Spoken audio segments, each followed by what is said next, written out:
Let me tell you something. When you walk through these doors and you lift your hands to pray, I want you to remember that you're talking to Almighty, all-knowing, all-powerful God, the creator of heaven and earth. The blast of his nostrils can split the cedars of Lebanon. He holds the seven seas in the palms of his hand. He weighs the mountains in a scale and the hills in the balance. You can ask him for things so staggering, so big, that God slides out of his chair and sits on the edge and says to the angels, "Did you hear what he said?" Ask him, ask him, ask him for things that are impossible, because with God nothing is impossible. Ask him to defeat the giants in your life, because our God is a giant killer. Ask him to divide the sea before you and to bury Pharaoh and watch him turn your enemies into fish food. Ask him to send fire from heaven as he did for Elijah, and he will. Ask him to walk with you in the fire of the fiery furnace and be the fourth man in the fire,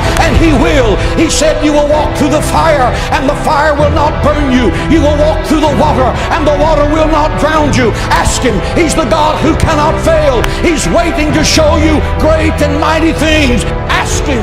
Pray, pray, pray. God in heaven wants you to have that power. You are made in the image of God. God is not a statue. He speaks, he thinks, he talks, he feels our infirmities. He answers our prayer. He's alive. He's Jehovah Shammah, the God who is there. He's Jehovah Nissi, the Lord who is our banner. He's Jehovah Shalom, the God our peace. Pray, pray, pray.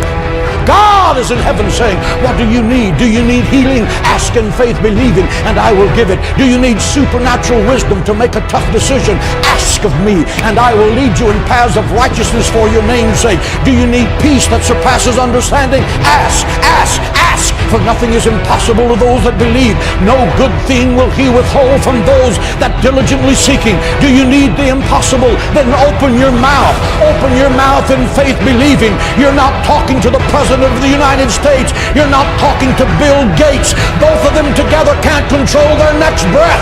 You're talking to the Creator of heaven and earth. He owns the cattle on 1,000 hills. He uses gold for asphalt on the streets of heaven. He moves mountains. He divides seas. He'll give you wells you didn't dig, vineyards you didn't plant, houses you didn't build. He will make you the head and not the tail, because nothing is impossible to you.